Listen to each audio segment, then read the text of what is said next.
Hey guys, Nick, aka the one and only Crisis YT, and this is the last E3 video going up. I know that a lot of you guys who are my main subscriber base, you're like, oh, you've been doing this stuff about E3. Well, I'm sorry, there will be a non-E3 video going up later today.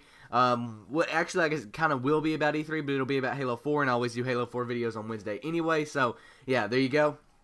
But anyway, basically this video is about who won E3, who came out, what hardware company, Sony, Microsoft, or Nintendo came out on top at E3.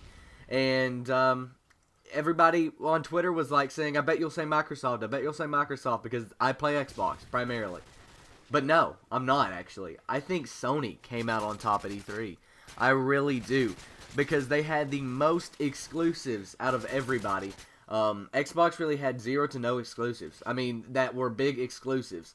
Off the top of my head, Gears of War Judgment, and Halo 4 were the only two, just boom, I can think of out of that press conference, straight off the top of my head. Now, if we go for freaking PS3 and Sony, off the top of my head, I can think of 3 here. Beyond Two Souls, okay, boom, they opened the show with that. That's from the makers of Heavy Rain. It's going to be an incredible game, more like a movie, but it still will be incredible. God of War Ascension, I love God of War, still gory, still Kratos, still awesome, okay? I mean, because it keeps to the God of War storyline, it looks like it does at least, and it keeps to Kratos being in there, and the gore, and the awesomeness, but, so that's really good. So I'm like, yeah, that's awesome. And then, PlayStation 3 All-Stars Battle Royale. I actually just thought of that one. And then, the Last of Us. Last of Us, they ended the show with that, and that was incredible. Okay, I thought they were going to end the show with God of War Ascension, and I was like, wow, that was an amazing game. I would have been fine with that. I probably still would have picked them as the winner. But what really cemented them in as the winners for me of E3 was The Last of Us. Because, I mean, oh my god, that game looks incredible. I literally, in that 5 minutes or whatever of a playthrough that was, it was actually around 7 minutes, but that 7 minutes of that game that we saw, I felt like I had played the whole entire game, and that I was a part of those characters, and that quick of just boom, instantly. That is an incredible record. That's going to be an incredible game if it can do that. If the trailer makes you feel a part of the characters, then I hate to see what the actual game is going to be like. So I cannot wait to get this game. I will be buying this game because it's amazing looking, okay? Something else that PS3 did right at that press conference is they're finally getting indie games, good indie games to their console, something that Xbox and Microsoft has had forever, it seems like. They're starting to get them now. They're getting exclusive indie games to the PlayStation 3, so that's pretty cool, and I'm glad that Sony's funding it because, they're probably going to be even bigger and better because they're having, that corporate Sony money pumped into them, so there you go. Also, the DLCs, the Far Cry 3 PS3 exclusive DLC, that's kind of cool too. That's something that Xbox has had down, and now Sony is finally getting into this game. Better late than never. I really think this is Sony's E3 so far. I really do. I think that they have captured this E3 very well. And you might be asking yourself, okay, so you like Sony, obviously. You've been, harping on them, or not harping, but praising them this whole commentary. So what didn't you like about Microsoft and stuff like that? Well, Microsoft really they focused on a lot of new things coming to the Xbox on the hardware side.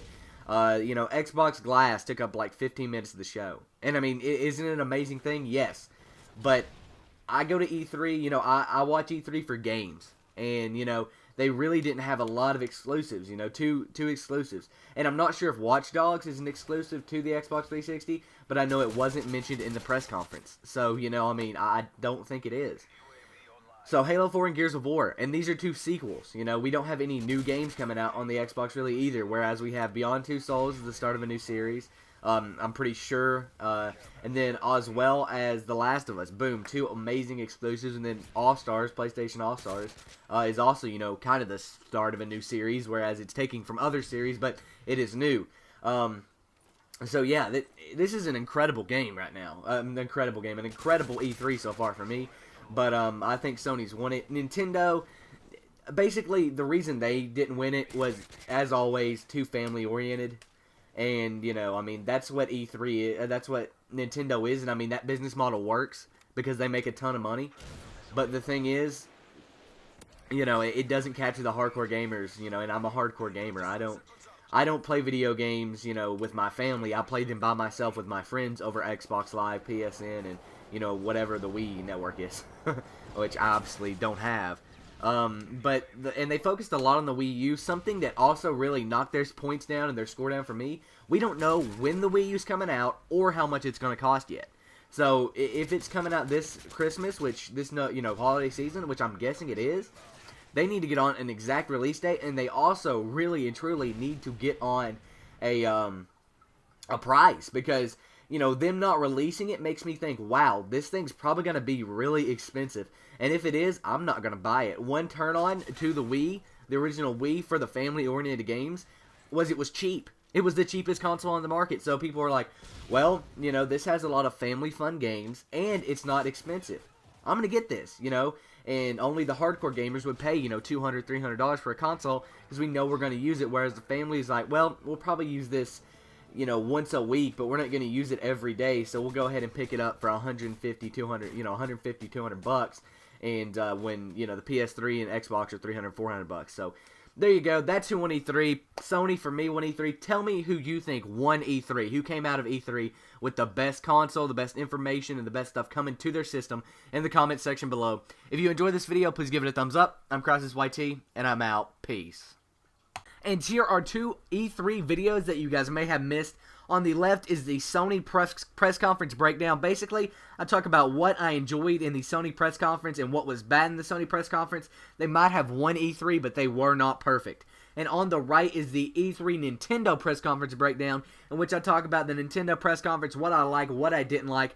Go check that video out if you haven't seen it. Also, if you guys are new in here and you enjoyed this video, please subscribe. You'll get the latest and greatest E3 news, as well as other, you know, Call of Duty videos and things like that. So, Halo Reach, Halo 4 videos. So, yeah, there you go. Also, if you guys want to follow me on Twitter and like me on Facebook, that'd be much appreciated. It'll help you keep up with the latest and greatest CrisisYT news, as well as other news from the gaming industry. So, there you guys go. I'm CrisisYT, and I'm out. Peace.